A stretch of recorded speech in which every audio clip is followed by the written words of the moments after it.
que nos espera. Segundo aspecto que Paulo fala, esse primeiro que eu falei aqui, fazendo a comparação, ele fala da revelação dos filhos de Deus como sendo o fim de todo sofrimento. Agora ele fala também da libertação da criação, verso 21 e 22. Ele diz que a criação geme na esperança, ou sofre na esperança de que a própria criação será redimida do cativeiro da corrupção para a liberdade da glória dos filhos de Deus, porque sabemos que toda a criação a um só tempo geme e suporta angústias até agora. Paulo está dizendo em outras palavras, a mesma coisa que ele disse nos versos anteriores.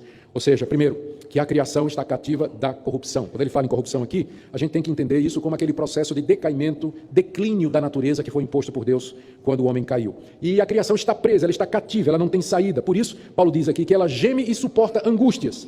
Toda a criação, ou seja, não há nenhum ser criado que escape disso, a um só tempo, como se fosse um coro fúnebre gemendo, e até agora, são os três termos que Paulo usa para qualificar o gemido da criação. Toda a criação, a um só tempo e até agora. Como se a criação fosse um grande coral gemendo diante de Deus e dizendo: até quando o Senhor nos manterá cativos, presos à corrupção, à vaidade? Até quando isso vai acontecer? E na expectativa daquele dia em que Deus trará a libertação, que é o que diz o verso 21, a liberdade da glória dos filhos de Deus. Vou ler outra vez. Na esperança de que a própria criação será redimida, libertada do cativeiro, da prisão, da corrupção, declínio que ela vive agora, para a liberdade da glória dos filhos de Deus. Ou seja, quando Cristo voltar e os filhos de Deus forem libertados do domínio da morte e do pecado, juntamente com eles a criação será liberta do cativeiro da corrupção. A figura que me veio à mente quando eu estava estudando isso aqui foi de um animal ferido, enjaulado, gemendo, gritando e olhando para uma jaula ao lado onde estava o responsável pela sua prisão. E esperando o dia em que aquele responsável vai ser liberto, para que ela também seja liberta. A criação, acuada, ferida, presa, ela clama, ela grita, nós é que não ouvimos. Aliás, ouvimos os transtornos climáticos, os transtornos físicos que acontecem, o nosso próprio sistema que se corrompe. A gente sabe que se a gente abandona uma coisa, a tendência dos sistemas é perder energia e se desorganizar. Então há um decaimento na natureza, as leis da natureza todas apontam para isso aí. A Terra como que está murchando, o mundo, os sóis esfriando, as estrelas esfriando, o universo como que perdendo a sua vitalidade. Tudo isso foi imposto pelo nosso Deus como resultado do pecado, para que nós vejamos a seriedade do pecado e também a grandeza da glória que Deus preparou para nós. Ou seja, não há comparação entre os sofrimentos que nós passamos aqui e a glória que haverá de ser revelada em nós mediante Jesus Cristo. E o terceiro aspecto dessa comparação tem a ver com a redenção do nosso corpo, que está no verso 23. Veja o que Paulo diz: e não somente ela, a criação, mas também nós que temos as primícias do Espírito, igualmente gememos em nosso íntimo, aguardando a adoção de filhos, a redenção do nosso corpo.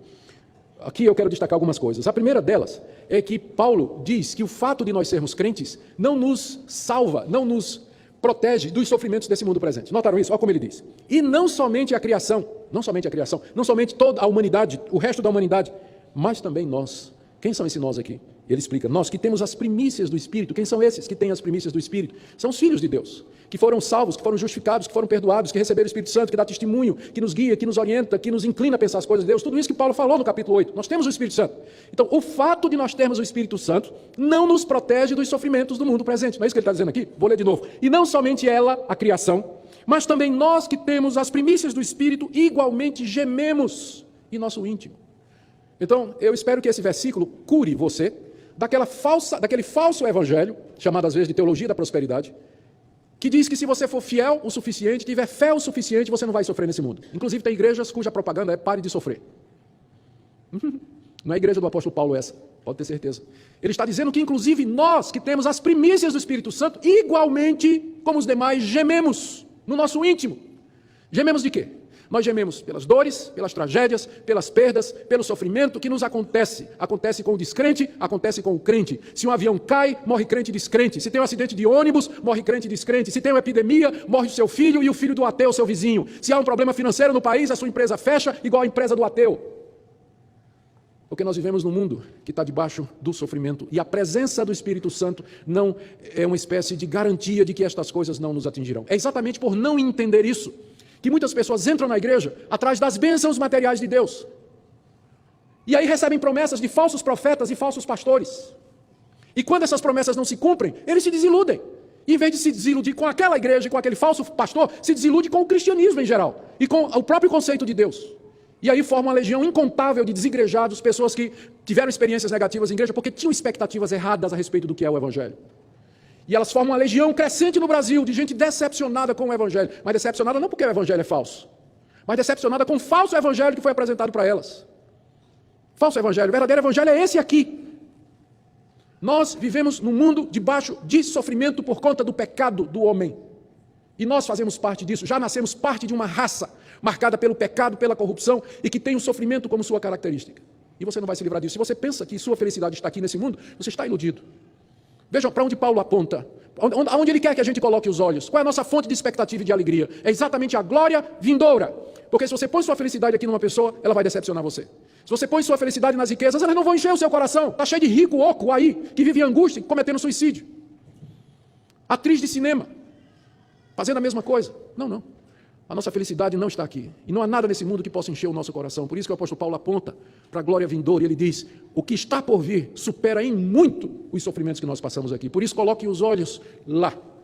E não ponha a sua esperança aqui, nesse mundo. Nós não estamos isentos. Nós não temos imunidade com relação aos sofrimentos desse mundo.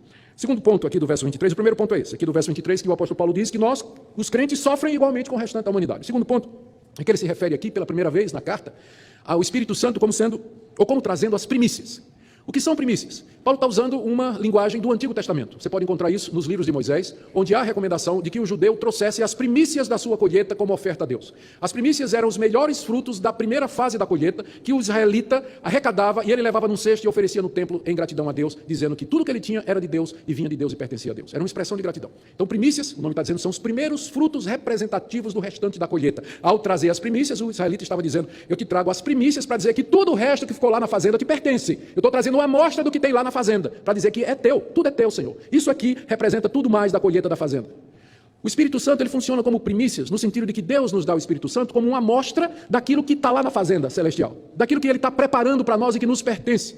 Então o Espírito Santo aqui já transmite um pouco daquilo que nos aguarda. O que é que ele transmite? Santidade, alegria, comunhão com Deus, fraternidade, comunhão com os irmãos, paz, pureza de coração, altruísmo, amor verdadeiro, todo aquele fruto do Espírito que está lá em Gálatas 5, que o apóstolo Paulo enumera, pelo menos 9 lá.